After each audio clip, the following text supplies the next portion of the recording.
Queridos amigos, menudo programa os hemos preparado para esta noche. José Luis Rodríguez Zapatero va a ser investigado por un presunto delito de fraude fiscal y por otro presunto delito de contrabando, dentro de la lista de presuntos delitos cometidos por el PSOE y por las personas relacionadas por el partido.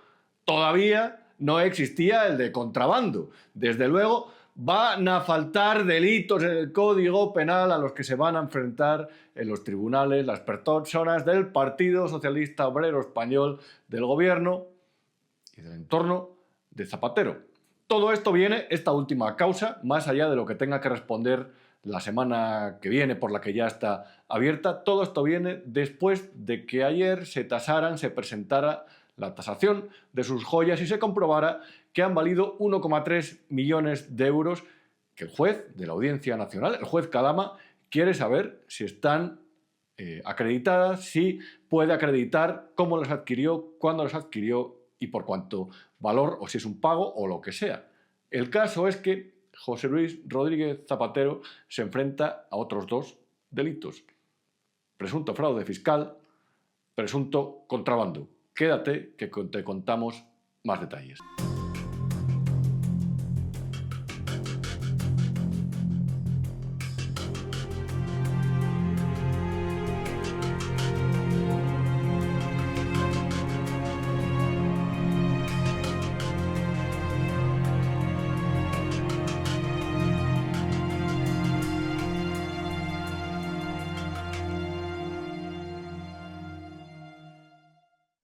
Queridos amigos, buenas noches, feliz viernes, bienvenidos una semana más a Lo que no te han contado.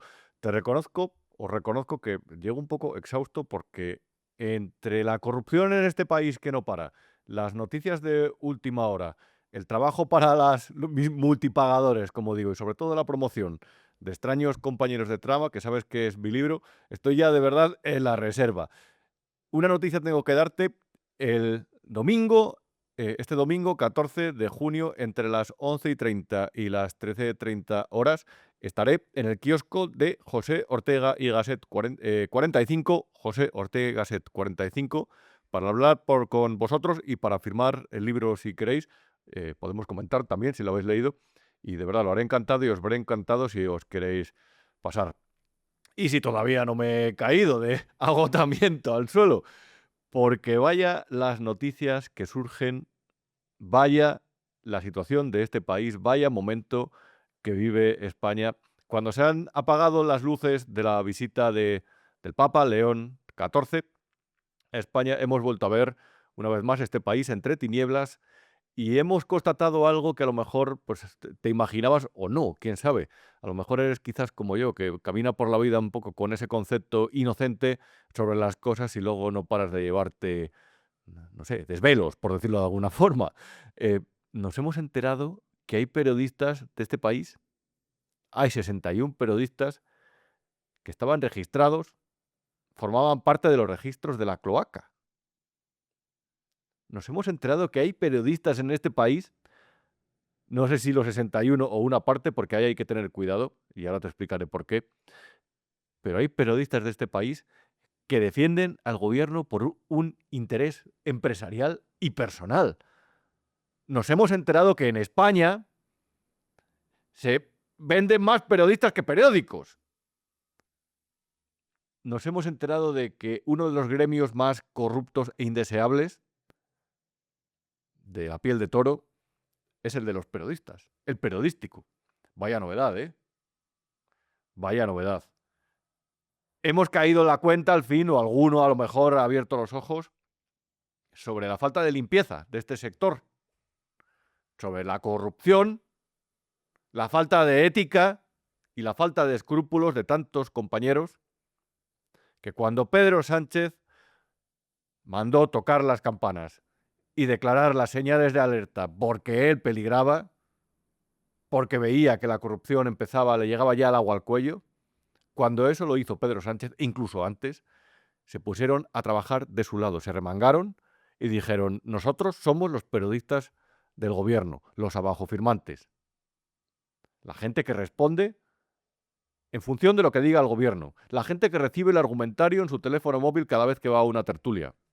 Los impresentables. Y digo bien, impresentables e indeseables.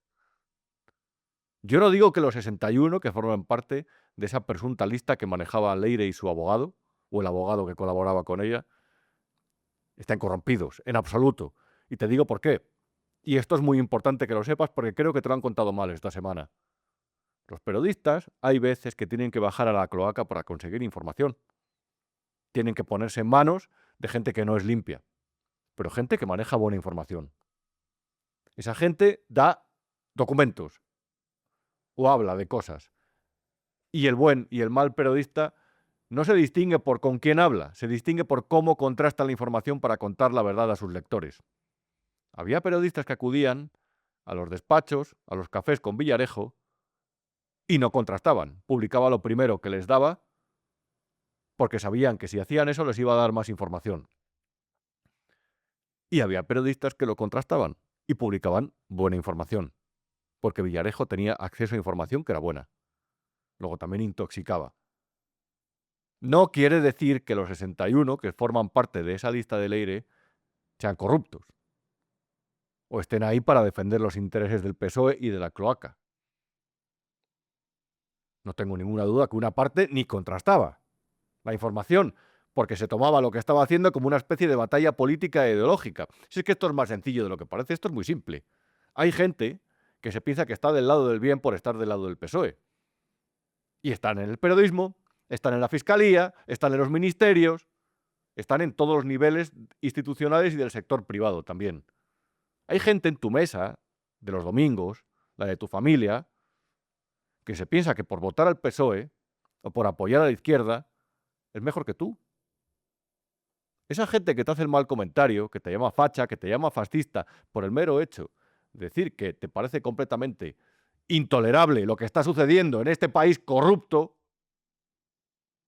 esa gente que te llama facha por eso, esos son una especie de activistas, forman parte de esa congregación que considera que se encuentra del lado del bien y en el lado opuesto al pecado. Y eso sucede en el periodismo. Pero reitero, que hay gente que simplifica mucho. Hay líderes de opinión que simplifican en exceso al respecto. El estar en una lista de periodistas, de envío de periodistas, el reunirse a tomar un café o a comer con una persona que es turbia, no te convierte en un periodista corrupto. A lo mejor eso lo que te hace ver es que eres un periodista con muchos recursos. Lo que te convierte en un corrupto es ser un soldado. Soldado de la cloaca del PSOE. Así que mucho ojo a la hora de dar nombres, como he visto alguno por ahí, porque a lo mejor se está señalando inocentes. Y eso es igual de injusto que lo que hicieron ellos cuando ante la corrupción, ante las causas de Begoña Gómez, del hermano, el caso Coldo, el de las mascarillas, lo que implicaba al PSOE, a Pedro Sánchez, etcétera, etcétera, etcétera, ante eso ellos señalaron a todo el otro bando, como ellos dicen, como periodismo de la fachosfera, el corrupto, de los bulos. Sí, claro, la derecha mediática y que lanza bulos. Y el que no para de recitar las verdades del barquero. Pero hay muy buenos periodistas también.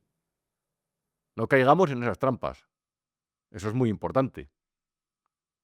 Pero ojo, que esta gente, todo viene a partir de una información que se publicó en el programa Horizonte, el de Iker Jiménez, en el que se veía a Jacobo Teijelo, que era el abogado que asesoraba presuntamente a Leire Díez y compañía, y ahí dice que ha enviado, ha remitido determinadas, lo que tiene una lista de correo de la que forman parte diferentes periodistas. Y habla de 61 a los que tiene en cartera. En cartera, es decir, en el grupo de correo electrónico. Y a partir de ahí es verdad que se ha desatado determinada cacería y yo creo que, ojo, no es tampoco una cacería, pero sí que es verdad que la gente quiere saber los nombres. Y yo te digo por qué. Porque tiene la sensación de que hay periodistas que son una estafa moral a la profesión y al propio ciudadano. Y porque tiene la sensación de que toda esa gente que se adhirió a los argumentos de Pedro Sánchez y prácticamente ejerció de guardia pretoriana del PSOE, de este gobierno, sospecha que hay algo más ahí, que hay algo que se pierde y que hay algo que es una estafa para el ciudadano.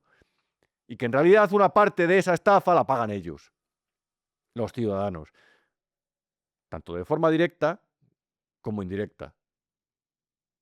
Aquí hay un sistema que merece la pena describir, y lo contaba el otro día la tertulia de Libertad de Jano García. Y este sistema básicamente consiste por ya no solamente contratar programas en la televisión pública, que lo que sirven es para que en algunos programas, sin filtro, se trasladen los argumentos del gobierno y del PSOE. Eso es lo más evidente, lo más obvio. Pero también sucede dentro de la televisión pública, la de José Pablo, la de Óscar López, la de Pedro Sánchez, el Telepedro, que ya existe. Ahí lo que sucede también es que hay diferentes tertulias a las que acuden periodistas que sus medios, como son pequeños y como están en crisis, porque la prensa es un negocio ruinoso, en buena parte, esos periodistas cobran de las tertulias de televisión española y engordan su sueldo. Y esos periodistas, cuando se acuestan por la noche o cuando ven el extracto bancario, cuando entran en la aplicación de su banco y ven que sus gastos son elevados porque la vida está muy cara y su sueldo es muy pequeño, lo que dicen, si no es por las colaboraciones de televisión española, no salgo adelante. Y ojo, hay gente limpia entre los que van, pero hay auténticos corruptos, faltos de ética. Hay auténticos sicarios de la profesión. Y los que no son de la profesión, que simplemente son voceros a los que les pagan por ir ahí a recitar los argumentos del gobierno. Ojo, no caigamos en error. Esto sucede con el resto de los partidos. Pero lo de esta etapa, y estarás de acuerdo conmigo en eso, no se ha vivido en la vida. La intensidad de la propaganda y la intensidad a la hora de lanzar los mensajes de los abajofirmantes del sanchismo, eso en la vida lo se ha vivido aquí. En la vida, ¿eh? Nunca había habido tanta falta de escrúpulos y tanta falta de vergüenza. Y eso es en realidad porque de empobrecimiento la gente de verdad presta muy poca atención a los dos factores más determinantes en la España contemporánea, que son por un lado el envejecimiento de la población y cómo todo eso encarece todos los servicios públicos y cómo todo eso hace que las facturas sean más altas y la gente no tiene la culpa de envejecer. Pero es verdad, la estructura de la población indica que cada vez somos más mayores y eso lo que hace es que los servicios públicos se colapsen. Ese es un factor que pocas veces se tiene en cuenta. Y entre otras cosas porque la derecha compra los marcos mentales de la izquierda que hablan de que todo forma parte de los recortes. Mentira. Y luego hay otro factor que no tiene en cuenta a este respecto y es las diferentes consecuencias del empobrecimiento de España. La izquierda se cree que somos un cohete, que vamos bien. La izquierda, cuando va al supermercado y ve que todo es más caro, cuando va a echar la gasolina y ve que está imposible llenar el depósito, cuando ve que comprarse una vivienda es absolutamente inaccesible para las economías normales, cuando ve que los sueldos de España son de miseria, somos el culo, los pares de Europa, cuando ve eso, culpa a los empresarios. La realidad es que el país cada vez es más pobre porque es menos competitivo. Y de eso también tienen la culpa las políticas públicas que hacen que pagues 200 impuestos cada vez que sales de casa por la mañana. Ese empobrecimiento tiene múltiples manifestaciones, múltiples, de verdad. No solamente implica que la gente viva en la calle, que la gente viva compartiendo piso o que haya quien no se emancipe. O que haya quien no pueda comprar medicamentos, incluso. Eso también implica, entre otras cosas, cuando llegas a la profesión periodística, que es más fácil de corromper. Y es así. Entonces hay gente que se corrompe de forma moral y material. Entonces hay gente a la que por ir a las tertulias de la televisión pública y porque la admitan en las comidas del Café Varela, dice lo que sabe que tiene que decir para no ganarse enemigos, para ganarse los amigos necesarios para seguir yendo a las tertulias. Tertulias como, por ejemplo, la de personajes, lo tengo aquí en el guión, como Silvia Chaurrondo, que nos han dado lecciones de verdad y contra los bulos mientras ellos lo recitaban en su propio programa. La exclusiva que está publicando en estos momentos El Plural son nuevos mensajes del ex capitán de la UCO, Juan Vicente Bonilla, ahora trabajador del Gobierno de la Comunidad de Madrid, donde hablando con su confidente sobre que todavía quedaban 2 años de sanchismo, decía, habla literalmente de una bomba lapa en los bajos. Es una noticia, una exclusiva que saca a esta hora el... En los bajos hay veces que cualquier espectador crítico siente que hay una bomba lapa que le va a estallar cuando escucha este tipo de cosas. ¡Qué vergüenza! ¡Qué vergüenza! Argumentos, si veíais las libretas de Leire, veíais cuáles eran los argumentos de la cloaca. Y veíais cuál era la batalla contra las personas que dirigían la UCO para intentar deslegitimar a ese cuerpo policial que estaba investigando los escándalos relacionados con el presidente del gobierno y con su entorno y con su partido. Y había una cloaca que trabajaba para intentar echar por tierra a ese cuerpo que también ha trabajado durante los últimos años. Cuerpo, por cierto, al que el juez ha autorizado ahora a explorar las cuentas, a investigar las cuentas bancarias de la pareja de Isabel Díaz Ayuso desde 2014 y que estoy seguro que hará igual de bien el trabajo y de forma igual de pulcra. Hay un periodismo que es crítico y hay un periodismo que está con el que manda. Y hay un periodismo que respeta lo institucional porque sabe que del respeto de la fortaleza de lo institucional, de la fortaleza de la UCO, de la Fiscalía y de los jueces, del propio periodismo, depende que este país, el Estado de Derecho de este país, se mantenga con cierta fuerza o, como está sucediendo, se vaya debilitando. No es casualidad la estrategia del PSOE de debilitar lo institucional, la estrategia zapaterista desde el mismo momento que llegó al gobierno, al poder. Lo que pretende el debilitamiento institucional es realmente que haya solamente una torre que destaque sobre las demás, la del gobierno, la del presidente. Y eso es una tiranía. Eso es autoritario. Por eso hay que empeñarse en la batalla como ciudadanos, desde cada uno desde su posición, porque se mantengan con fuerza y con vigor las estructuras del Estado. Y no digo que no haya que señalar los fallos de los cuerpos de seguridad, de los jueces, de los fiscales, por supuesto de los periodistas, de los políticos sin duda, de los tres poderes del Estado, pero hay que intentar, por lo menos, que cuando alguien intenta echar por tierra su labor por su propio interés, que esa persona quede en ridículo y que quede retratada. Porque en realidad lo que piensa, lo que quiere, ese que critica, es imponer su interés y el de su gobierno frente al de los ciudadanos. Y son los ciudadanos los que con sus impuestos y su esfuerzo sostienen el Estado. Y son los ciudadanos los que encargan la tarea administrativa a los políticos para que gestionen este país. Y si lo hacen en favor de algo que ya apesta, hay sospechas de que puede responder a los principios de una mafia, de una organización criminal, cuando eso sucede hay que pararlo. Y cada uno desde su posición, el votante en las urnas, el periodista informando y la UCO investigando las cosas que le diga el juez. Así de sencillo. Quien intenta alterar esa cadena está intentando alterar las reglas del juego. Y aquí te lo hemos advertido a lo largo de estos 90 programas. Y creo que lo que hemos dicho se ha ido cumpliendo. Y cuando te hemos señalado la televisión pública como la TV3 contemporánea, lo que hizo la TV3 durante el proceso soberanista lo está haciendo Televisión Española durante el proceso sanchista. Eso es lo que estás viviendo aquí. Proceso sanchista. Intento de cambio de régimen. Intento de cambio de régimen. ¿Hacia qué? Yo lo tengo muy claro. Hacia un lugar en el que el gobierno gobierne sobre el resto de los poderes, que tienen que actuar en una democracia sana con independencia. Y para eso hacen falta los actores, los colaboradores necesarios. Y Ruiz, Javier Ruiz, es otro de esos colaboradores necesarios. Ya no diría tonto útil, es un afecto a la causa. Esto es lo que se dice y lo que se infiere de un mensaje que dice 10K hecho. Se asume que 10K no es una carrera de 10 kilómetros, no es ninguna otra posibilidad más que se han pagado 10.000 euros. Bueno, ya lo habéis escuchado anteriormente.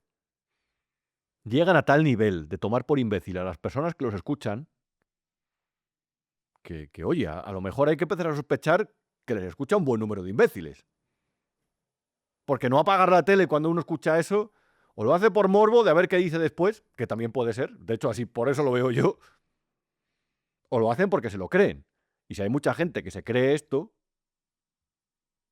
a lo mejor es que hay muchos idiotas. No lo sé. No lo sé, ojo, por lo menos yo creo que es una hipótesis que se podría plantear y a partir de ahí analizarla. Pero hay que tener cara dura para decirlo, ¿eh? Y para ver esa nómina abultada a final de mes cuando llega de la cometa y no sentir cierta cosa por hacer lo que se está haciendo con los ciudadanos desde un servicio público. 1.200 millones de euros que se lleva RTVE todos los años. Muchos millones de euros. Creo que llevan 15 o 18 millones los que se ha llevado La Cometa, la productora de este programa, por hacer lo que hace Javier Ruiz. ¿Qué parte ha ido para Javier Ruiz? ¿Qué parte ha ido para sus colaboradores, como por ejemplo Luis Arroyo, el portavoz autorizado de Zapatero, el que decía que las joyas ha tenido que pedir perdón esta mañana? Porque decía que las joyas valían solamente entre 30.000 y 50.000 euros y las han tasado en 1,3 millones de euros. Esta mañana, por cierto, en la que mis compañeros del Confidencial publicaban que por las manos de Álvaro García Ortiz, exfiscal general del Estado condenado, había pasado una denuncia que intentaba hacer la guerra sucia contra la juez Viedma, la que juzga al Hermanísimo. Eso ya hace que la cloaca, por esos contactos, esas reuniones con la Fiscalía General del Estado, ya haya tomado la cloaca una especie de vertiente institucional. Por si alguien se pensaba que esto formaba parte de un plan de Leire, para escribir un libro, o para, no sé, desmontar la cloaca. Esto era cosa del gobierno. Esto era cosa del presidente del gobierno. Y todos los caminos llevan a Roma. Y es una vergüenza. Cuando aparecen las siglas PS, las libretas, ¿tú a quién crees que se refiere? Pues la periodista estrella del Plural dice esto. Y van a ver a continuación porque Borja Semper ha hablado de que Sánchez lo sabía todo y que llegan malas semanas. Enseguida lo van a ver lo que dice hoy el Partido Popular. Ha sido nada, nos acaba de llegar esto, pero antes yo pregunto, por lo que decía Moekel, querías decir algo, Loreto. Porque Moekel decía que tiene muy claro que PS es Pedro Sánchez. Claro, pero es que, vamos a ver. Punto Rajoy. Mira, y además, Joaquín, tú eres abogado. O sea, mira, si hay una cosa que tanto los abogados como los periodistas como los jueces tenemos que hacer es poner en barbecho todo. Todo. O sea, y ahí pone PS, puede ser, lo hemos dicho, Paco Salazar, Pedro Solana, quien sea. O sea, afirmar. No, un momento, por favor. Yo te dejo hablar a ti, deja hablar a los demás. Afirmar categóricamente que PS es Pedro Sánchez es una salvajada, una auténtica salvajada. Me vais a perdonar, pero estaba leyendo un tuit de Antón Losada, que es el contertulio este de Televisión Española y de la cadena SER, de las gafas oscuras, del pingüino de Batman, y decía, a la espera de conocer el informe completo de tasación, ya puede ser buena la explicación que anuncia Zapatero, pero buena. Joder, Antón. A lo mejor estabas muy ocupado buscando turistas en Galicia porque no te gusta que vayan. Les llamas fodechinchos.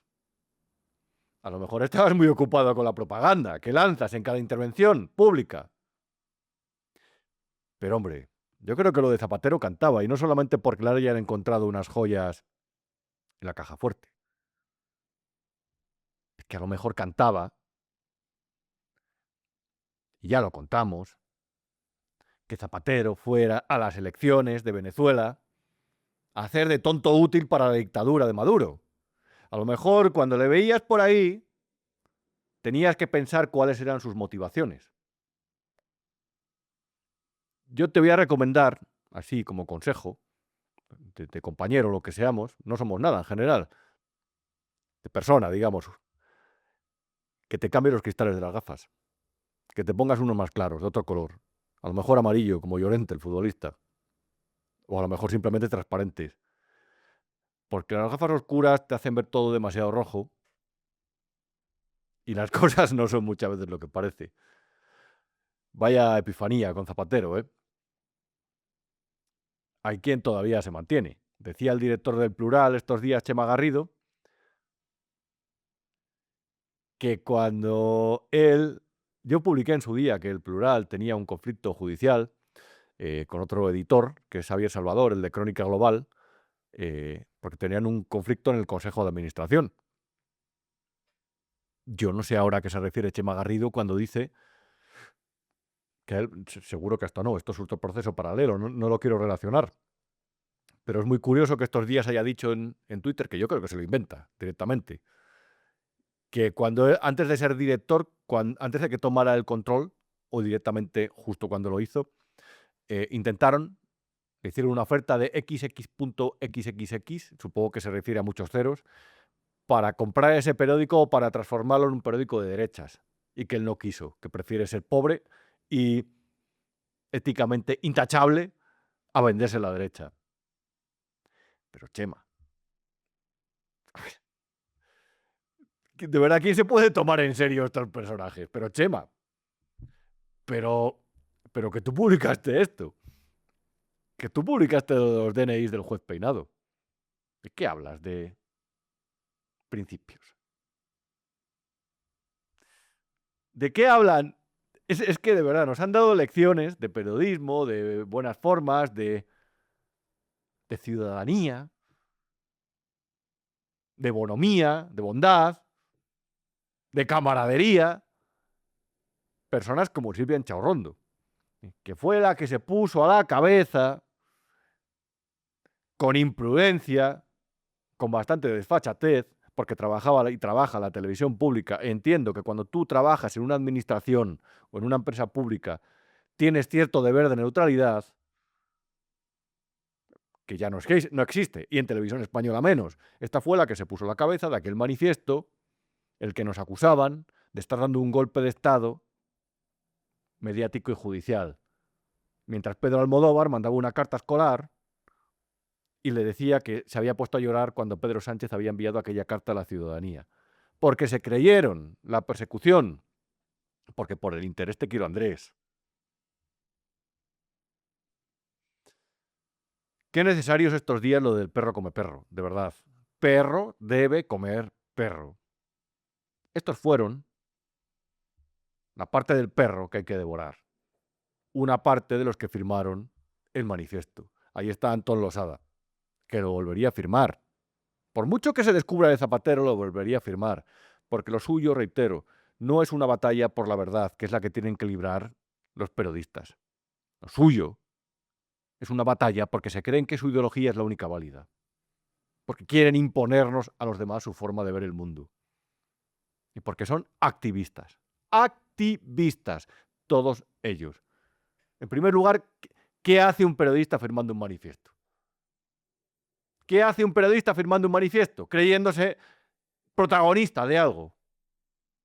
Y lo aplico a todos los manifiestos que se firman. El único que he firmado en mi vida fue uno, que era de broma, que era el manifiesto antimanifiestos. ¿Qué hace un periodista intentando ser parte actora de la realidad? Un periodista tiene que describir lo que ve, contar lo que ha leído, contar lo que le han contado y es verdad. No tiene que firmar manifiestos, no tiene que ser activistas. ¿Qué hace un periodista como Silvia Enchaurrondo recogiendo un premio que le da el PSOE? ¿Qué hace una periodista como Enchaurrondo participando en un acto de UGT al que va Zapatero de maestro de ceremonias? ¿Qué hacen los periodistas formando parte de batallitas y grupos que intentan modificar el curso de los acontecimientos? Que estáis para contar lo que hay.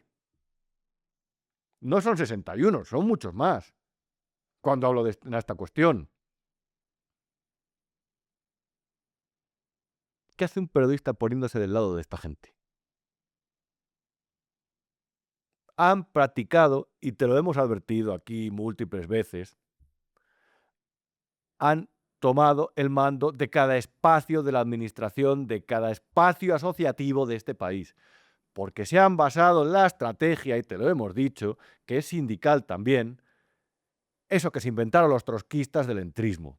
Y el entrismo es básicamente, en lugar de tomar las fábricas, las administraciones, los espacios públicos por la fuerza, lo que hacemos es poco a poco hacerlo de forma democrática, metiendo caballos de Troya en cada uno de ellos, afiliándonos a cada una de las asociaciones.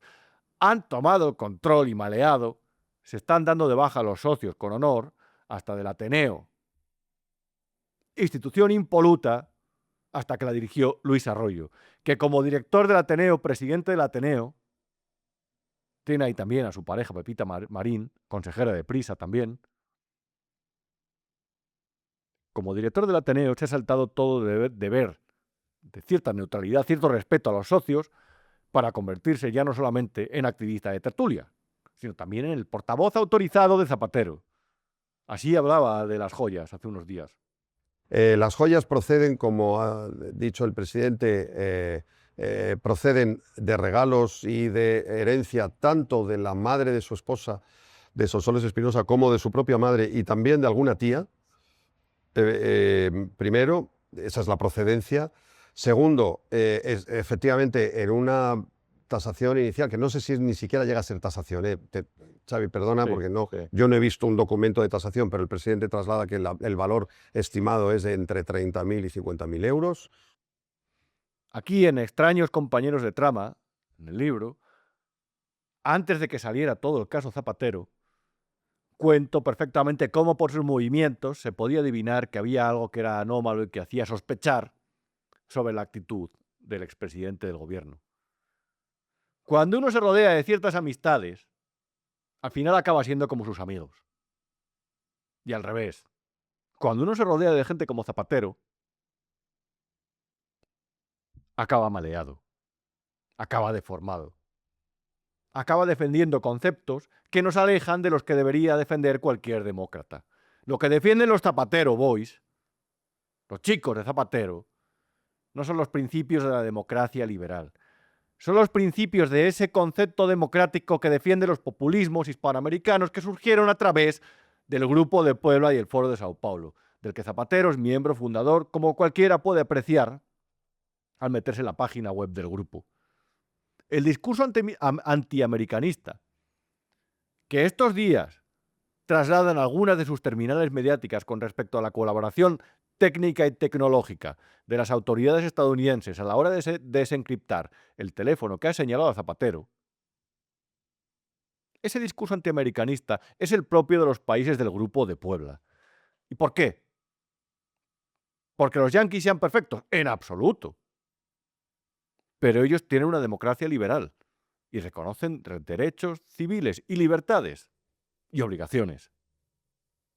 Lo que sucede es que el Grupo de Puebla se tiene que imponer, o oponer, mejor dicho, a los yanquis, porque precisamente surge para eso, como herramienta socialista en Hispanoamérica para intentar desligar el subcontinente del norte, siempre al servicio del eje Pekín, Teherán, Moscú.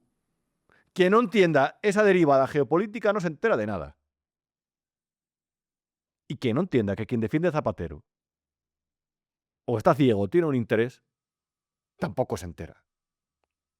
Entonces, claro, el día que aparecieron las fotografías de las famosas joyas, esta gente puso la maquinaria en marcha. Todavía no se había arrepentido Antonio Losada. Y apreciamos auténticas vergüenzas, puñeteras vergüenzas periodísticas, como este reportaje en el programa de ¿Quién? De Javierito. 2005.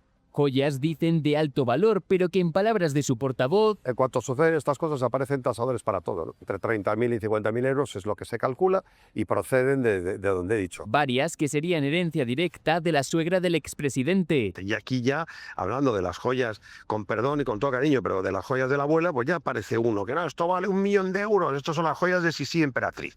Aquí de hecho vemos a Sonsoles acompañada de su madre en el debate de investidura en 2004. Fíjense en lo que lleva puesto, estos pendientes de perlas, este reloj y esta cruz al cuello también ese día. 103 joyas ahora encontradas en la caja fuerte de Zapatero y que confirmarían la teoría de que efectivamente sí sería, al menos en parte, una herencia familiar.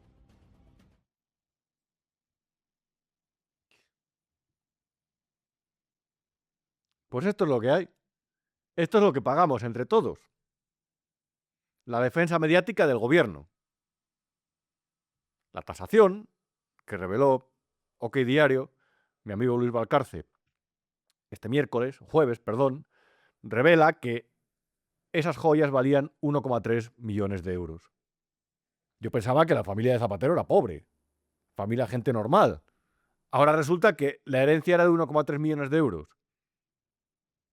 Se ha metido en un problema, Zapatero. Ahora tendremos en un rato a Esaú Alarcón, que nos va a explicar en qué problemas fiscales con Hacienda se ha podido meter Zapatero con respecto a estas joyas.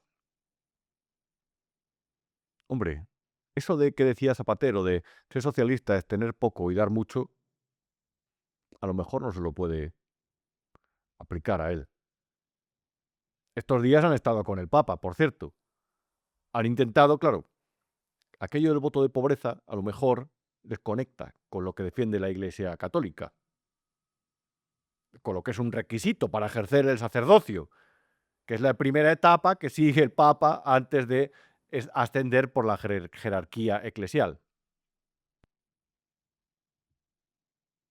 En realidad lo que ha sucedido estos días, que es una cosa que quería tratar, es que han intentado hacer uso para su favor de la figura del Papa. Estaba Alberto Olmos enfadado porque, y ojo, he cambiado un poco de opinión sobre esto y creo que tiene cierta razón, porque decía que ha habido una especie de espectáculo excesivo durante la visita del Papa, que parece que los fastos han opacado a lo que es lo relevante de la Iglesia, que es la creencia, la fe. No lo sé, creo que tiene cierta razón al respecto. Pero lo que está claro es que al igual que hizo la Cristina Kirchner, la mujer más mala del mundo, sin duda, pasó en un rato de criticar al obispo de Buenos Aires, Bergoglio, a intentar patrimonializar, capitalizar su figura cuando le nombraron papa. También lo hizo Evo Morales, cuando le regaló aquel, y lo aceptó. Es que es patético. Le regaló aquel crucifijo bajo la hoz y el martillo. Es una herejía. Pero la izquierda latinoamericana, hispanoamericana, intentó eso, apropiarse de la figura del Papa, populista. Populista, lo digo, es verdad, era así, era un Papa populista. No juzgo más allá porque no tengo conocimiento, pero era un Papa populista. Y esto, con este señor, que tiene esa sucesor, no le critico, en absoluto hay ni un ápice de crítica respecto de la figura de este señor. Pero que tiene esa cara afable de, no sé, como que no se entera de nada o como que nada le perturba. Se ve que tiene un espíritu blanco, o eso transmite, no lo sé. Y esta izquierda nacional, izquierda atea, izquierda que tiene conceptos radicalmente diferentes sobre el aborto, sobre la eutanasia, sobre diferentes temas sociales de la Iglesia, eso ahora lo ha obviado y como hicieron con Rosalía, se han intentado apropiar de la figura del famoso, que es la del Papa. Es el mismo mecanismo el que siguen. Hay alguien relevante que pisa nuestro país o que es de aquí y nosotros podemos sacar rédito político, nos adaptamos, ya está. Y si la Iglesia Católica le hemos estado atacando durante años y el presidente llevaba sin ir a misa desde que jugaba en el cadete del Estudiantes, pues da igual, hay que ir porque eso nos puede venir bien. Es el puro oportunismo, reitero, el populismo que nace con el socialismo del siglo XXI. Ahí no nace el populismo, pero ahí nace ese tipo de populismo.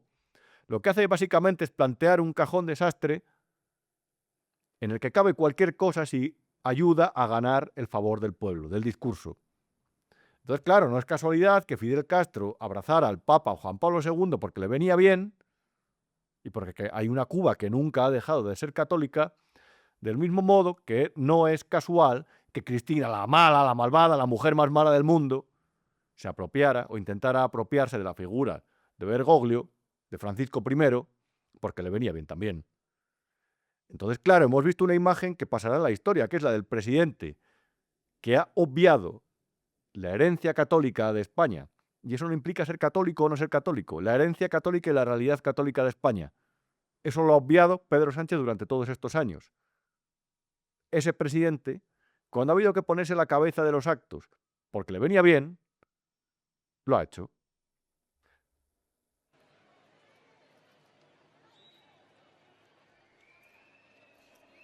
Le ves, puedes apreciar a los reyes, junto al presidente del gobierno, la entrada de la Sagrada Familia dentro del acto de inauguración de la última torre de la catedral. Fantástico espectáculo para mí, de luz y color. Es verdad que estoy ahí en la posición contraria a mi admirado Alberto Olmos. Y creo que tiene un poco de razón con respecto a los fastos que se han organizado. Pero hay que reconocer, y eso es verdad, que la imagen país que se ha transmitido al respecto ha sido espectacular. Y que todo eso nos ha recordado a esa Barcelona del espíritu olímpico en la que las zarandajas independentistas, pese a la figura de Pujol, la figura corrupta de Pujol, presuntamente todavía, años después, décadas después, pese a eso había cierto espíritu de admiración a Barcelona como parte, conjunto que sigue siendo, pese a que los independentistas lo nieguen, el conjunto del país.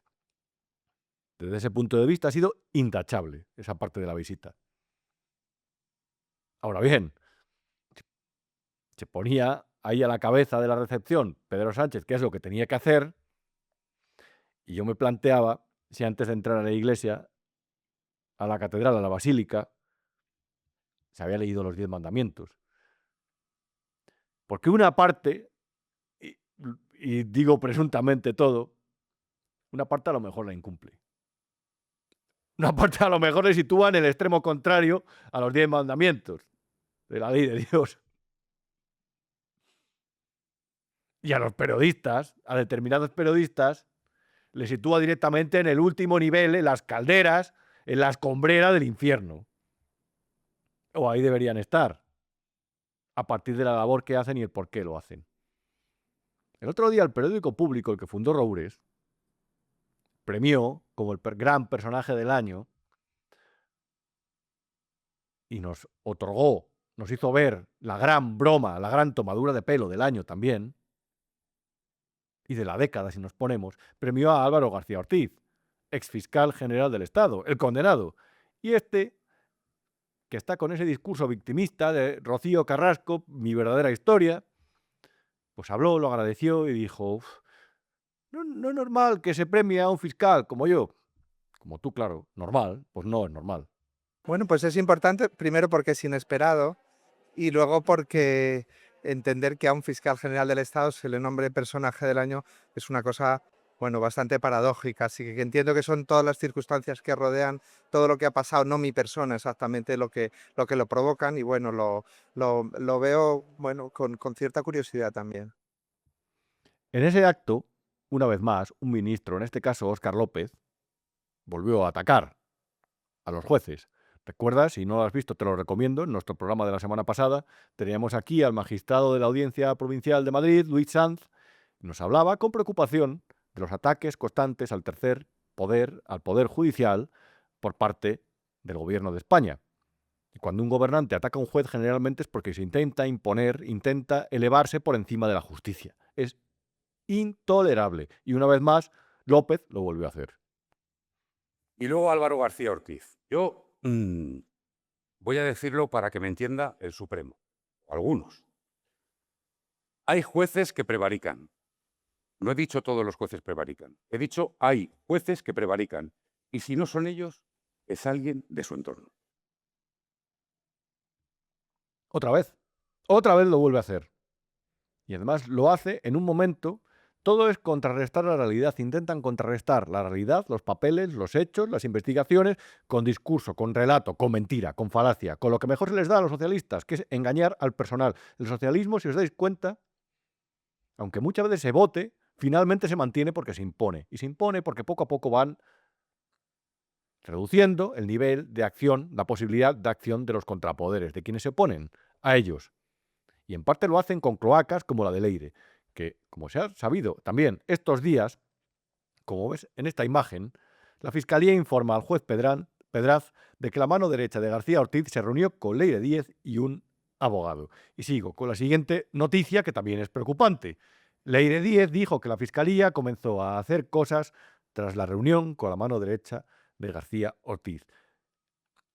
Eso, así se impone el socialismo con este tipo de batallas soterradas que cuando salen a la luz las niegan y las contrarrestan diciendo que quienes les investigan son fascistas o están corruptos. Como lo llamaban los maoístas, ese ejército de asesinos que tenía Mao a su servicio, los llamaba derechistas. No ha habido una fiebre más alta en la historia de la humanidad que la que demostraron los maoístas a la hora de cazar dentro del partido a los que consideraban derechistas, que simplemente eran personas que estaban intentando denunciar que la tiranía que se había establecido sobre su país era la más escandalosa de toda su historia. A eso se les llamaba derechistas. Ahora, haciendo la comparación, a los jueces se les etiqueta como conspiradores o como prevaricadores y a los periodistas como mentirosos. En cambio, ellos son perfectos, recogen las esencias, recogen todas las virtudes, cuando en realidad es todo lo contrario, cuando en realidad engañan. Ha aparecido estos días en la lista de periodistas en esa lista de 61, veía un párrafo que decía: la proximidad de 3 apuntes de la libreta de Leire Díez sugiere que la cloaquera coordinaba una estrategia conjunta en la que los movimientos jurídicos y mediáticos avanzaban en paralelo. Hablaba de un periodista del País, ahora en el diario.es, de casualidad el cambio, hablaba de él como pieza del engranaje periodístico. He hablado con él, dijo por WhatsApp el 7 de marzo de 2026. Y el abogado Teijelo, contento, aprobó: vale, yo he quedado con el de la SER que el lunes después de las declaraciones. Esa era la vía que utilizaban las cloacas, presuntamente, para intentar opacar el contenido de las investigaciones con las que ellos habían hecho de forma turbia, sucia y presuntamente ilegal.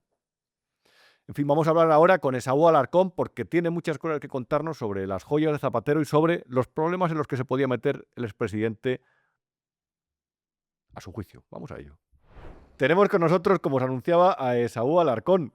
¿Cómo estás, de verdad, Esaú? Oye, Freedom Collection, tienes esa camiseta fantástica, una de las muchas que tenemos por aquí, que viene con el buitre. Exacto, con el buitre leonado ahí en el logo de Hacienda. Efectivamente. Oye, habíamos hablado esta semana porque, claro, como especialista en derecho tributario, te había sorprendido la cuestión de las joyas de Zapatero. Y en primer lugar, lo que te quería comentarte es, a lo mejor lo primero que te sorprendió fue la valoración esta de 30.000 a 50.000 euros que hizo su portavoz. O sea, digo a priori, ¿eh? Bueno, yo la verdad que de joyas no tengo mucha idea, pero sí que parece ser que por el tamaño era una valoración muy por debajo de lo que podía ser. Y al final ha resultado que una galería importante la ha valorado, parece ser, entre 1,3 y 1,4 millones de euros. Y eso es un problema, ¿verdad? O eso puede ser, puede abrir la puerta a un problema.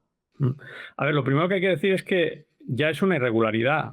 Es decir, con independencia de la trascendencia penal, que siempre nos fijamos en si una cosa puede ser delito o no, ya es una irregularidad, porque eso debería haber supuesto que declarara el origen. Si viene de una herencia, pues una herencia. Si es una donación, aunque sea una donación derivada de una comisión por participar en algo ilegal, pero eso debería haberlo declarado. Entonces la irregularidad fiscal existe desde el primer momento. Y el tema es que, claro, por las cantidades por las que hablamos, aparte de no haberlo declarado en patrimonio, en sucesiones, en donaciones, en lo que sea, hay un problema porque eso puede llevar a la comisión de un delito fiscal. Y además, si estamos en el umbral de 1,3, 1,4 millones de euros, el problema es que puede llevar al delito fiscal agravado del 305 bis del Código Penal. Y eso, más allá de la pena, tiene una derivada importante, y es que el plazo de prescripción, en lugar de ser 5 años, el plazo de prescripción son 10 años, con lo cual pues hay un margen mayor en el cual, si hay una inspección de la agencia tributaria o una investigación judicial por un procedimiento penal, pues hay un margen mayor en el cual él tiene que acreditar que es más antiguo para poder salvarse. Claro, porque supongamos, no lo sé, que un día de repente hay un hecho imprevisto y nos regalan, no sé, un collar de 300.000 euros. ¿Ahí qué teníamos que hacer? ¿Qué explicaciones o qué tendríamos que hacer de cara a la agencia tributaria? Si es una donación pura y simple, pues declarar la donación, impuesto de donaciones, y ya está, y se acabó. El problema es que cuando tú ni has tributado, no es una donación, un donativo real, no deriva de la realización de un trabajo, pues la agencia tributaria, digamos, el cajón desastre es que eso es una ganancia patrimonial no justificada. Tú no has justificado, por ejemplo, una entrada de dinero en efectivo en tu cuenta corriente que no se puede acreditar el origen. Pues eso es una ganancia no justificada. Y esa ganancia no justificada tiene que tributar. ¿Y cómo tributa? Pues tributa en el tipo máximo, bueno, va a tributar en el IRPF, y como hablamos de cantidades tan elevadas, hablamos de un 45 o 46% de tributación en Madrid. Entonces, ¿qué ocurre? Esos 1,3 millones de euros deberían haber tributado unos más o menos 600.000 euros, que no han tributado. Esos 600.000 euros los ha dejado de ingresar en la hacienda pública. ¿Y el delito fiscal es a partir de 250.000 euros? No, el delito fiscal es a partir de 120.000, por lo cual cae sí o sí en delito fiscal, y el delito fiscal agravado es a partir de 600.000. Vale. Se me Es ocurren decir, muchas... fiscal existe, ha cometido un delito fiscal. Otra cosa es que si él logra acreditar que la adquisición de esas joyas fue anterior a 5 o 10 años, dependiendo si llega a delito fiscal agravado o no, entonces, claro, estará prescrito. Pero delito fiscal es evidente que alguien aquí ha cometido delito fiscal. Intento ponerme en el lugar de las personas que nos están viendo y se me ocurren algunas preguntas que pueden parecer Haz que tú quieras. pero grulladas, pero si tú haces un trabajo, ¿a ti te pueden remunerar en especie con una joya? Por supuesto, sí, claro. Lo que pasa que no, es un mal negocio, porque si tú remuneras a alguien con bienes, ¿vale? Yo solo hablo de tributos. Sí, Es sí. un mal negocio, ¿por qué? Porque cuando transmites un bien, te generas a ti una ganancia patrimonial por ese bien, si ese bien ha ganado valor, y además el que lo adquiere tributa por la donación, con lo cual es mejor siempre pagar en dinero legal, que pagar en bienes. Eso es regla de oro. Claro. A partir de ahí, es decir, a Zapatero, porque comentábamos que lo relevante era el origen o digamos cuándo se hizo esa, o cuándo Zapatero adquirió, le regalaron o como sea, o heredó esas joyas, o a lo mejor las tres cosas, no lo sé. Pero ¿eso luego es fácil de demostrar? ¿O eso Hacienda es muy dura cuando de repente a posteriori se encuentra estas cosas? Mira, por una cosa de ese valor, lo normal, lo natural, lo lógico sería que si viene de una herencia se apareciera en el inventario. Porque además imagínate que son joyas que vinieran de la época del Pleistoceno y nadie las hubiera declarado y estuvieran ahí en una caja. Pues cuando hay un fallecido es el momento para aprovechar, declararlas y aflorar que esas joyas existen, aparecen en el impuesto de sucesiones y además el impuesto de sucesiones, como entre familiares cercanos muchas comunidades autónomas lo tienen bonificado, la tributación no es elevada. Con lo cual, lo natural en una persona mínimamente asesorada, como debe estar este hombre, es haberlo declarado en la aceptación de herencia. Si no aparecen en la escritura de aceptación de herencia, es que no vienen de una herencia.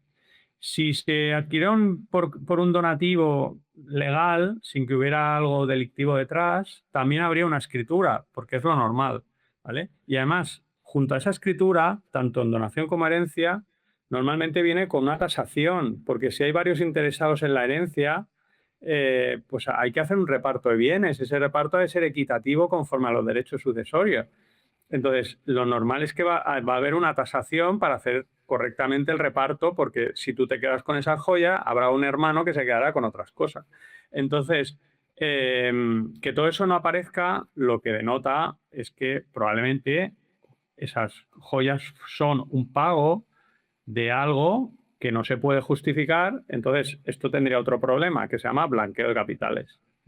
Entonces, ahí podría haber incluso, pues eso, bueno, con independencia que pueda haber derivar de una organización criminal, hay una serie de posibles ilícitos que ahí ya no puedo entrar porque no conozco la instrucción. Pero el mensaje que sí que te quiero transmitir es que la que debería ahora mismo activar un procedimiento, más que un procedimiento, emitir un informe para remitirlo a la Fiscalía, sería esto de aquí. Porque cada día que pasa, sin que nadie pregunte dónde vienen esas joyas, es un día, una muesca en el calendario de la prescripción. Y piensa que estamos cerca del 30 de junio. El 30 de junio prescribe un ejercicio, tanto fiscal como penal. Entonces, sería importante, lanzo el mensaje aquí. Creo que hay una persona que ha enviado una denuncia tributaria. Tú ya sabes que es una experiencia. Muy importante, muy interesante, sí. Es una denuncia y no sirvió para nada. Un día, si quieres, lo cuento. Pero el mensaje es que antes del 30 de junio debería activarse un procedimiento para revisarlo, porque el 30 de junio prescribe fiscalmente el 2021 y prescribe penalmente el 2020 del delito fiscal normal. Y prescribe el 2015 el delito fiscal agravado. Entonces, eso debería activarse. Y si no se activa, aquí hay un problema de inactividad por parte de quien tiene que defender los intereses, que estamos hablando, ya te digo, de 600.000 euros dejados de ingresar, más la de multa. Claro, es que eso es lo que hemos hablado en otras ocasiones, además de por qué determinados comportamientos de la agencia tributaria también. Y en este caso, hombre, yo creo que a la vista de los hechos sería muy difícil de explicar a los ciudadanos que no haya ningún tipo de acción al respecto. Sí, yo no soy penalista y no sé si el juez instructor, a través del propio procedimiento, podría ahora abrir una pieza relacionada con el delito penal, ¿vale? Con el delito fiscal y delito contra la hacienda pública, y a partir de esa pieza ya paralizar e interrumpir la prescripción. Lo desconozco. Pero desde luego es un tema que 30 de junio está aquí al lado.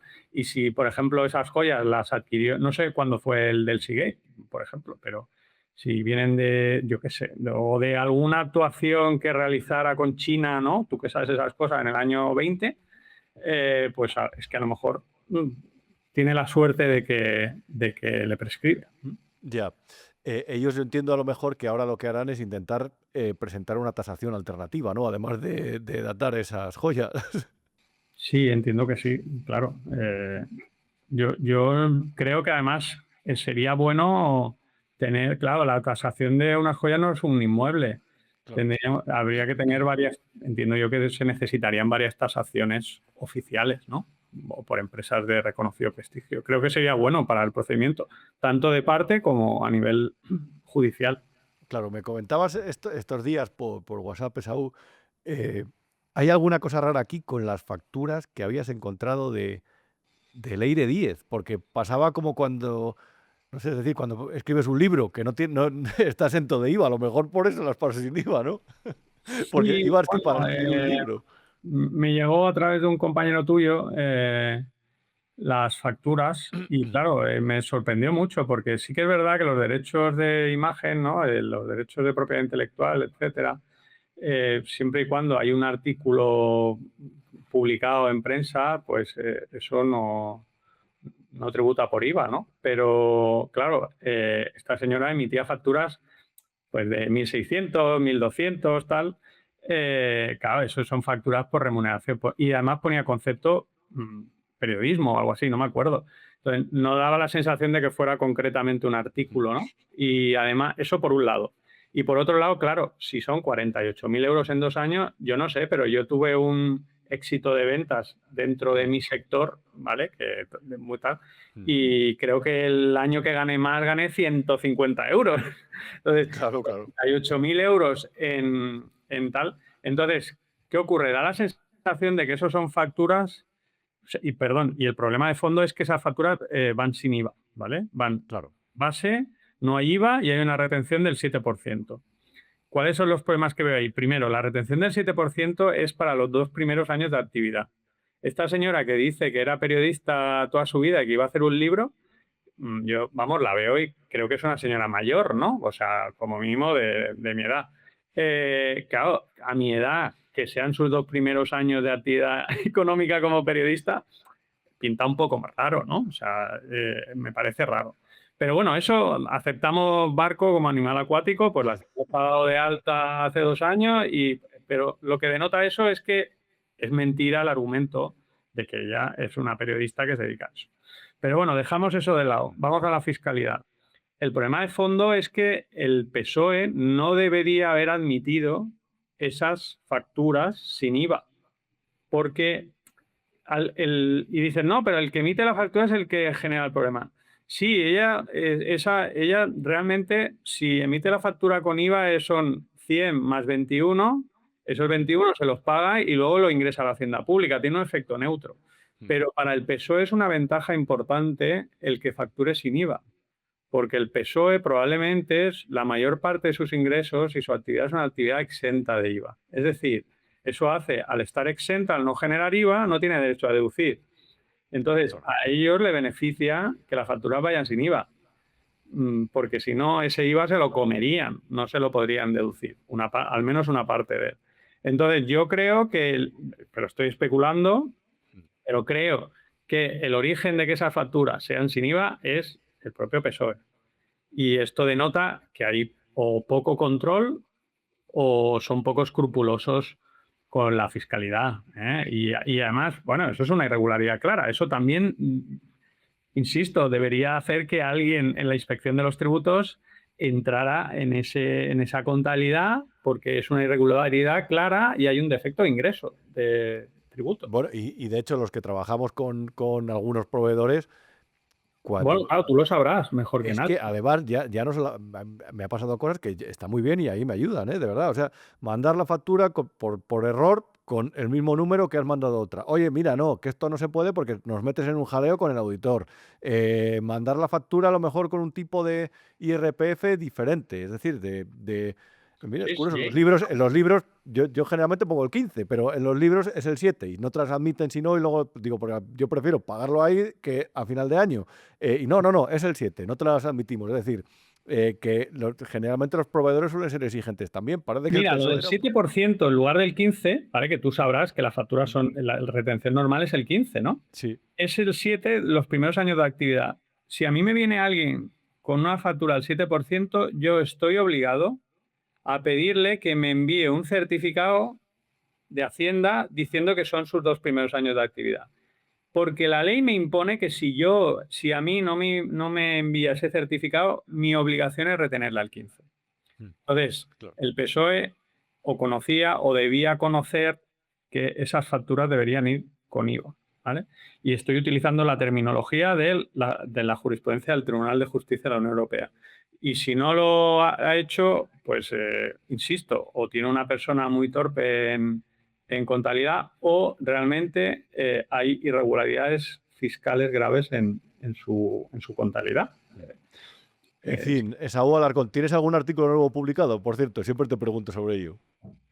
Bueno, yo creo que voy a publicar algo sobre el tal, no quiero dar el nombre, pero sobre este señor inglés que ahora está haciendo una batalla en frente a Hacienda, porque la realidad es que estoy escuchando su nombre hasta cuando hablo con el fontanero y claro, creo que está generando ya un caldo de cultivo que requiere, pues eso, que demos una voz los asesores aquí, ¿no? En España, y también que contrarrestemos un poco pues determinados argumentos que se están utilizando y luego que lancemos eso. Yo creo que hay que ponerse los dos lados por un lado, contrarrestemos un poco argumentos que son un poco grandilocuentes, pero por otro lado hay que lanzar el mensaje de que los inspectores tienen que actuar, o sea, han de contrarrestar todo esto, porque es que si no, es que, te lo digo de verdad, es que cualquiera con el que hablo últimamente me habla de Robert Amsterdam y me trata como si los inspectores fueran todos demonios y fueran una mafia, ¿no? Entonces, yo creo que ha llegado el momento de que actúen. Pues nada, te leeremos. Por cierto, recuerda el nombre del blog, Esaú. Fiscalblog.es. Fiscalblog.es. Ahí no lo podéis perder. Gracias, Esaú Alarcón. Un abrazo. Nada, encantado. Hasta luego. Y después de esta conversación vamos a comentar, por cierto, aprovecho para decirte, siempre te lo digo al final, freedomcollection.es. Ya sabéis que ahí tenéis múltiples modelos de textiles, de tazas, pulseras. Son diseños personales, son diseños de esta casa y sabes que además nos apoyas con su compra y además, sabes, puedes encontrar dentro de esta página, has visto que soy fatal anunciando cosas, soy malísimo, pero bueno, puedes encontrar productos con descuento para este verano, para invierno, para la época del año en las que lo vayas a utilizar. Y como te decía, vamos a hablar con Álvaro Oyoki, periodista de La Razón, porque me decía por mensaje hace un momento, esta va a ser la semana de las grandes bombas, la próxima. Y a mí me ha dejado con la duda de cuáles van a ser esas bombas, esas explosiones, esas deflagraciones. Entonces vamos a llamarla a ver que nos cuente. Querido Álvaro Oyoki, periodista de La Razón, ¿cómo estamos? Pues muy bien, muchísimas gracias, encantado como siempre de estar aquí con vosotros, otro día más.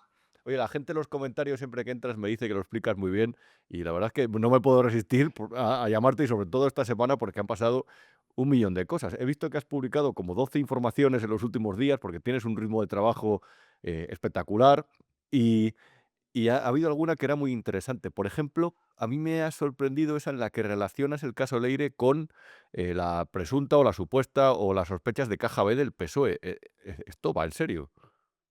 Bueno, sí, va en serio porque recordemos, tenemos en una pieza separada de el caso Coldo una indagación sobre la presunta financiación irregular del Partido Socialista, vinculado a esa confesión de Aldama que hablaba de presuntos cupos, que le llaman ellos, de petróleos de PDVSA, con el que se habría podido financiar el Partido Socialista y no solo el partido, también la Internacional Socialista, una serie de mordidas de estos empresarios de obra pública vinculados a Cerdán, al Cupo Navarro, que también habrían pagado una parte, que es lo que se está investigando, al Partido Socialista, y después vemos ahora que se habrían dedicado fondos del partido a través de distintas vías, la financiación de campañas de publicidad en Crónica Libre, este medio que tenían Patricia López, la periodista fallecida, vinculada con las cloacas, que Leire Diz también estaba vinculada a Crónica Libre, Javier Pérez Dosers creo recordar que es accionista o desde luego estuvo en los inicios en la puesta en marcha,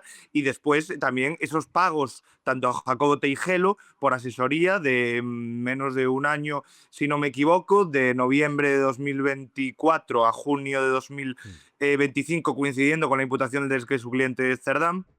Se le pagaron 120.000 al menos, 120.000 euros por asesoría jurídica, que está por ver si, como dice la UCO, es una contabilidad, una facturación falaz completamente o hubo algún tipo de servicio. Y después Ismael Oliver, el que fue uno de los abogados de Coldo García, también habría pasado una serie de facturas al Partido Socialista, y lo que se investiga es que era la financiación paralela y informal, digamos, porque como no se podía financiar oficialmente, de estas cloacas. Entonces, esto está claro que podría ser una de las vías pues de contabilidades, de una contabilidad falaz, de unas irregularidades en los pagos, en el uso que hacían de fondos, porque recordemos que los partidos políticos viven mayoritariamente de fondos públicos, de subvenciones que se les dan por representación. Entonces, bueno, eso nunca hay que perderlo de vista, y quien piense que los partidos políticos viven de las cuotas de los afiliados están muy equivocados. Claro. Y después... Sí, perdón. Bueno, y después tenemos una semana que viene, ahora si quieres volvemos con esta que hemos tenido, pero una semana que viene muy intensa. Recordemos que el lunes tenemos a Begoña Gómez citada, junto a su asesora en Moncloa, junto al empresario Barrabés, para que el juez Peinado les notifique ya el auto de procesamiento. Es decir, según la ley del Tribunal de Juzgado, que es la que rige este procedimiento, por el tipo de delitos que se les acusa, porque ya están acusados, a partir de esta citación, están acusados, no están procesados, les notifique ese auto, y en esa misma cita o en los días siguientes, si no me equivoco, 4, según la ley del Tribunal del Jurado, tiene que decidir si abre o no juicio oral. Es decir, estamos más cerca que nunca de saber si finalmente Begoña Gómez, su asesora en presidencia del gobierno, y Juan Carlos Barrabés van al banquillo de los acusados y son juzgados por esos delitos de tráfico de influencias, de malversación de caudales públicos, de apropiación indebida del software y demás. Esta va a ser la semana de las bombas. Es decir, esta es la primera. La segunda es la declaración en la Audiencia Nacional de Zapatero. Exactamente, eso ya lo tenemos a partir de mitad de semana. Es algo muy curioso porque las fuentes con las que hablo me dicen que no es nada común que fijen una declaración de un investigado en 2 días distintos. Es decir, ya lo fijan en 2 días, con bastantes horas para desarrollar esos interrogatorios.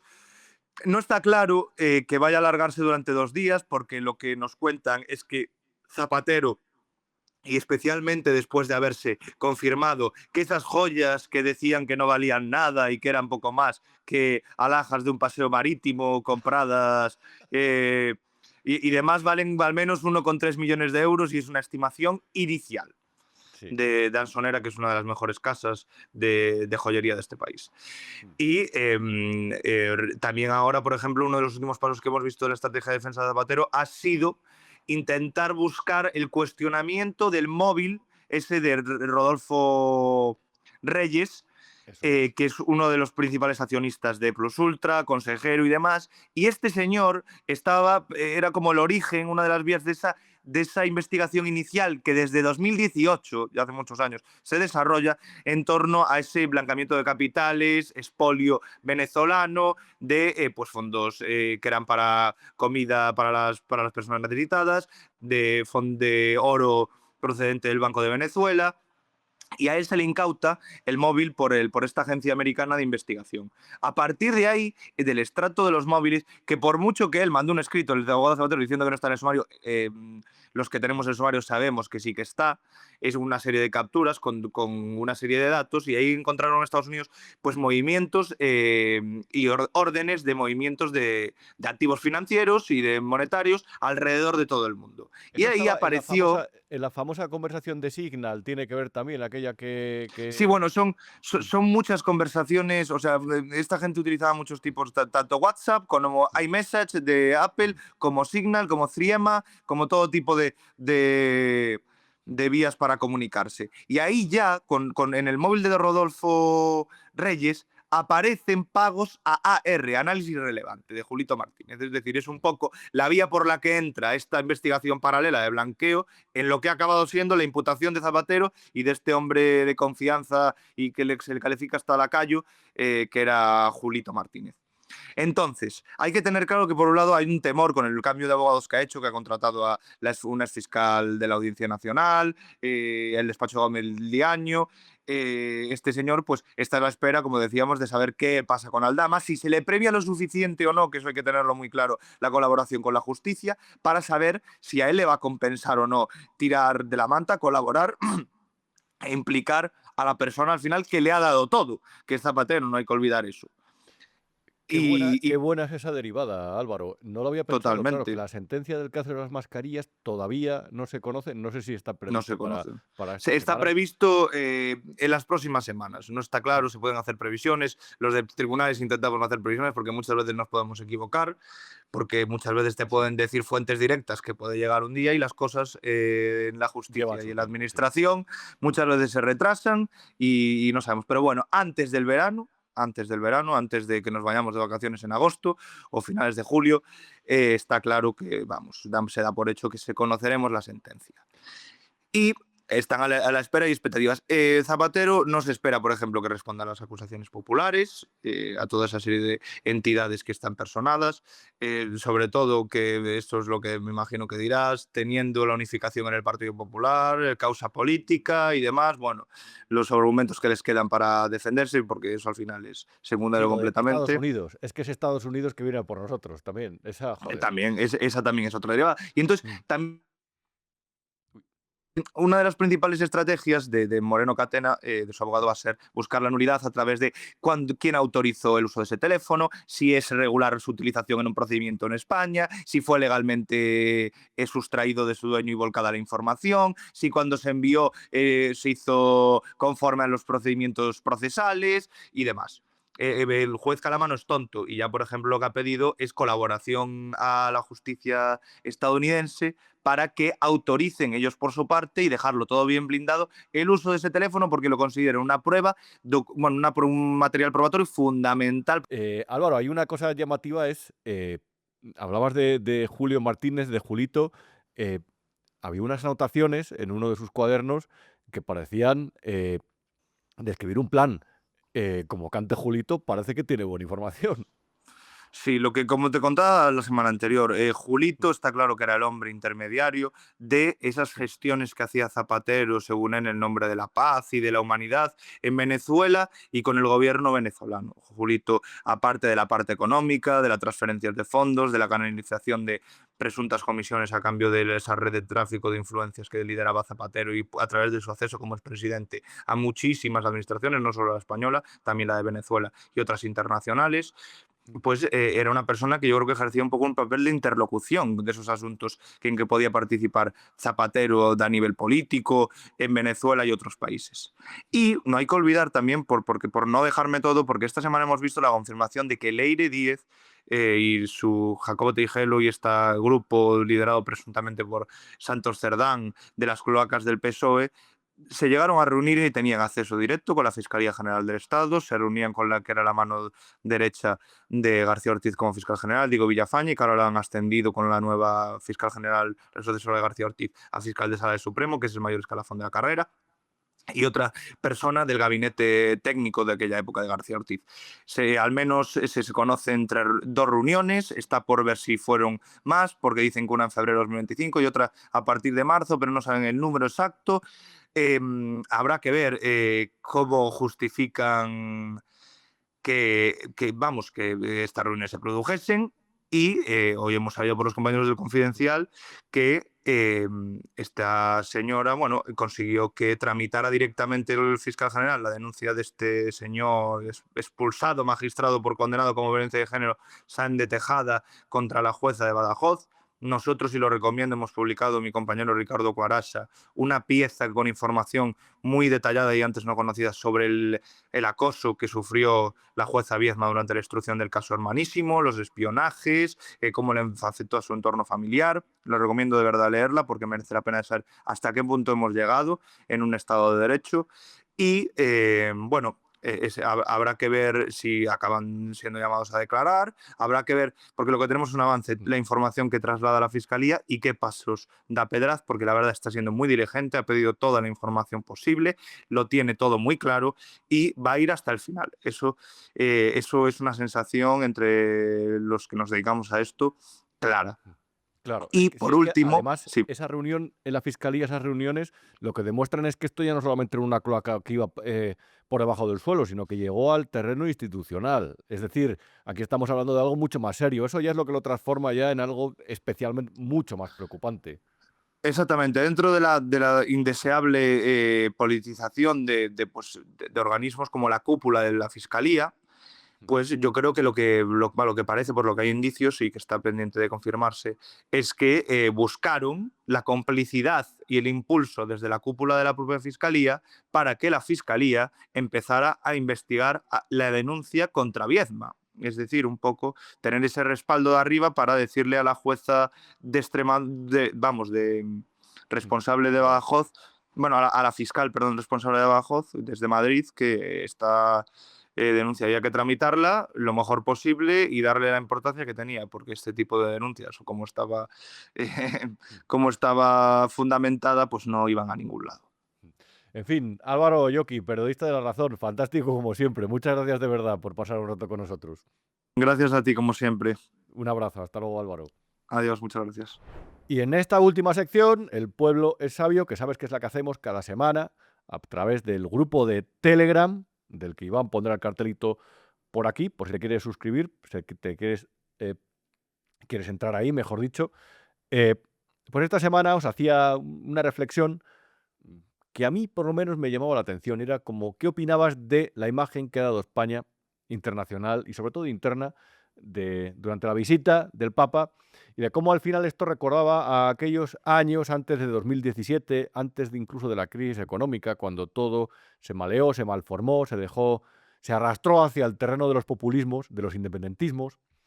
Antes de eso había, digamos, más opciones, las voces contrarias, las fuerzas que reman en contra de los intereses del país, parece que sonaban más bajo antes de la era de Zapatero, antes de esa crisis económica, antes del decaer, del inicio del declive de este país. Y entonces antes parecía que en las grandes ocasiones en las que se reclamaba unidad, este país se arremangaba y demostraba eso, no sé, cierto espíritu institucional, de pueblo, de comunidad. Y os preguntaba al respecto, ¿qué os parecía? En realidad no era una pregunta, era una reflexión y os pedía un poco opinión al respecto. Y creo que ha sido la semana una de ellas en las que me habéis dado respuestas más interesantes, como es el caso de la de Óscar Martínez, que decía: la verdad es que la imagen ofrecida es envidiable. Dicho esto, somos un pueblo de Chichinabo, pero bueno, no es admisible la quietud ante tanto fuerachorrismo. Pero me da que Juan Español es así. Lo del chorraforismo me lo inventé un día y se nos ha ido un poco de las manos, pero la verdad es que sirve bastante bien para describir la actitud de este gobierno. José Antonio Ibáñez decía: me parece bien, pero si esperamos a la semana que viene, la visión sobre la visita del Papa será más completa y pertinente. Lo sucedido en Madrid es relevante, pero una visión de conjunto me parece más adecuada. Ciñéndome a eso, a la parte de Madrid, este Papa ha dado en el clavo, ha sorprendido a tirios y troyanos y ha dejado su mensaje sin complejos, sobre todo en las Cortes Generales. Daniel decía, quitando el ridículo de Salvador Illa y Miriam Nogueras pidiendo al Papa hablar en catalán cuando eso era algo que ya estaba pactado, sí, ha sido bonito ver a todos dando importancia a su discurso y viéndose identificados por él. Por mucho que la Constitución diga que somos un país aconfesional, hasta los ateos como yo vivimos el catolicismo, como mínimo en sus valores, y eso está bien. Chris decía, a mí me ha encantado ver cómo, pese a tanta imagen pésima que damos debido a la corrupción de este gobierno impresentable, somos capaces de dar la imagen que nos representa a la mayoría, la del pueblo solidario y con marcados valores cristianos. Yo ya lo dije cuando preguntabas en una ocasión sobre la corrupción. Solo necesitamos que alguien bueno y con valores sea quien nos represente y no ese tipejo como es Pedro Sánchez, en cuanto, según Chris. Paseante decía, creo que hay un entusiasmo aletargado en la sociedad que, cuando se manifiesta, deja en evidencia la farsa de una política guionizada para fragmentarnos y ello me parece una buena noticia y a la vez la radiografía de un fallo. Si necesitamos una visita del Papa, una final de un mundial o una riada para sentirnos un solo pueblo, algo se ha roto ahí donde deberíamos sentirnos así todos los días, sin necesidad de un acontecimiento extraordinario. Así que la pregunta es, ¿por qué esa idea de unidad a menudo queda arrinconada a lo excepcional, como si la pertenencia se hubiera vuelto episódica? Puede que ni siquiera sea un afán patriótico de imagen de país, sino simplemente civismo y hospitalidad y que demuestra que hay una base social sana que sigue ahí. Bravo por este mensaje, la verdad. Ana decía, para mí la visita del Papa ha traído luz y esperanza en un momento muy oscuro de este país. Son ráfagas, ya lo sé, pero a veces solo eso puede hacer que los seres humanos despertemos. Además, con esa apariencia tímida y esa sonrisa tan especial, León XIV ha noqueado a aquellos, León XIV yo diría, más que, no sé por qué digo 14, la gente dice 14, era Juan Pablo II, ¿no? Además, con esa apariencia tímida y esa sonrisa tan especial, el Papa ha noqueado a aquellos que creían que no iba a ser contundente. Solo hay que ver los aplausos en el Congreso de la bancada del Gobierno. Un derechazo imprevisto en toda su cara. Le prefiero millones de veces a la ayatola de Belarra. Marco decía, la comparecencia en el Congreso del Papa fue muy buena porque atrajo a su terreno a los políticos para luego sacudirles y reflejar que lo que les importa no les importan ni los inmigrantes ni los pobres. Juan Antonio decía, como no has formalizado ninguna pregunta en concreto, Rubén, respecto a tu comentario, yo creo lo siguiente. Me reafirmo mi opinión muy positiva sobre este Papa. 2, me alegra la reconciliación, aunque sea pasajera. 3, España sabe todavía unirse cuando es necesario. La Dana fue un verdadero ejemplo. Este chat es otro. Muchas gracias, Juan Antonio. 4, la juventud no está dormida. Y 5, nuestros políticos son una vergüenza.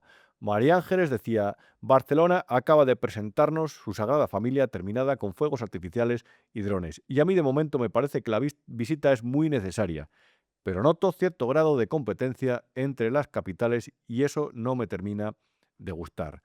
Silvia decía, bueno, esto no deja de ser publicidad para España. Madrid ha sido un espectáculo y la Sagrada Familia, nos guste o no nos guste, a mí me encanta, es una auténtica obra de arte que te explota la cabeza. Y todo eso hará que más gente quiera visitar nuestro país. Más visitas, más dinero, que falta nos hace. Sergio Alcoceba decía, hola Rubén, me parece muy buena la imagen dada de cordialidad, consenso y unión. El único problema es que solo ha servido para el momento de la fotografía. Y Paco López decía, yo he vivido esto con distancia, cuando no con irritación. La teoría es bonita, pero al final se ha convertido en un muñeco en el que todo lo demás pasa a efectos de comunicación a ser irrelevante. Porque considera Paco López que esta visita y esta atención mediática que ha recibido ha tapado cuestiones tan graves como los cuadernos de Leire en los que se constata que era una trama inmensa, presuntamente, en otra más amplia que lejos de la imagen de chapuza, valorada en su conjunto, era exitosa.